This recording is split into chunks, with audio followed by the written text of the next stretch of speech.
A baya mun yi magana akan shin menene Google Storage. Idan baka kalla ba, za ka iya kallon shi bayan wannan bidiyon. Yau kuma za mu zurfafa. Ta yaya za ka zaɓi wane Google Storage ne ya dace da kai? Google Drive, iCloud, OneDrive, Dropbox. Kamar tuwo ne, tuwo ɗaya ne amma miyar da za ka zuba a kai ya bambanta. Kowa na cewa tasa ce tafi daɗi, amma daɗin tuwo ya danganta ga irin miyar da kake so. Ku marmatso in nuna muku yadda za ku bambanta wannan al'amarin. To bismillah. Idan kullum kana amfani da Gmail, Google Drive tuni yana hannunka. Ina da cikakken bidiyo na musamman akan yadda ake amfani da Google Drive. Masu amfani da Apple, iCloud za ku samu kai tsaye kamar tuwon gado ne shi wannan. Idan kuma yanayin aikinka kana amfani da Microsoft, to OneDrive yana nan kamar tuwon ofis wanda dole ka ci, domin haka HR suka kawo. Shi kuma Dropbox tuwon gidan kowa ne, baya da matsala. Girman ajiya. Yawan girman wurin ajiya yana da muhimmanci. Google yana baka har 15 GB kyauta kamar tuwon gidan walima, cika ƙoshi. Apple da Microsoft suna ba da 5 GB kyauta, wannan kamar a baka malmala ɗaya ce babba. Dropbox kuma 2 GB kawai, a sa a baka ya fi a rataya. Don haka ka tambayi kanka, injin ɗin cikinka babba ne ko ƙarami?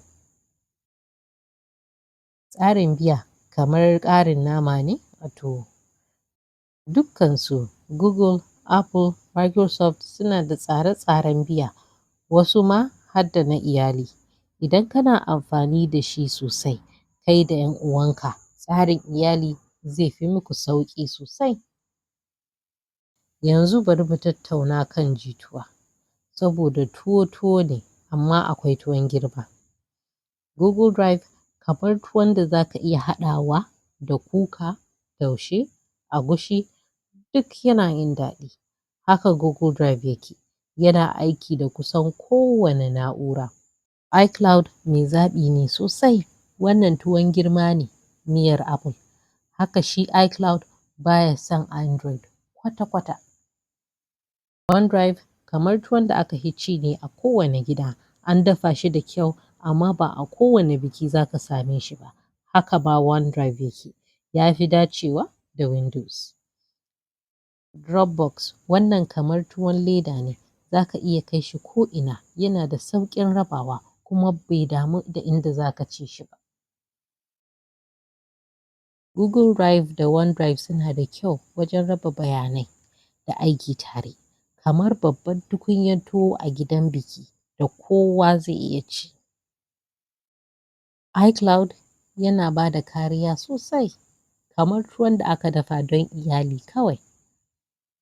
Dropbox yana da ƙoƙari wurin haɗuwa da wasu apps, Zoom, Slack, Trello har Microsoft Office ɗin ma, kamar tuwon da yake jituwa da kowace miya. Ga taƙaitaccen bayani, idan kana amfani da Apple, iCloud ne naka. Idan kai mai amfani da Microsoft Windows ne, OneDrive ne naka.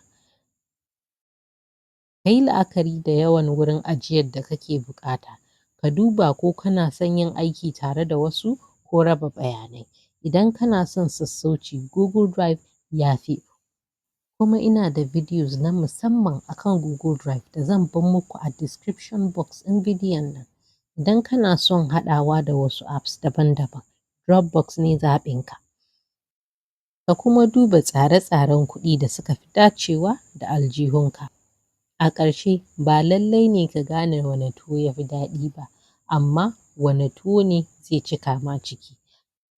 Links ɗin videos ɗin Google Drive ɗina da Cloud Storage suna a description box ɗin bidiyon nan. Fasaha a sauwaƙe tare da Malamar Tech. Na gode.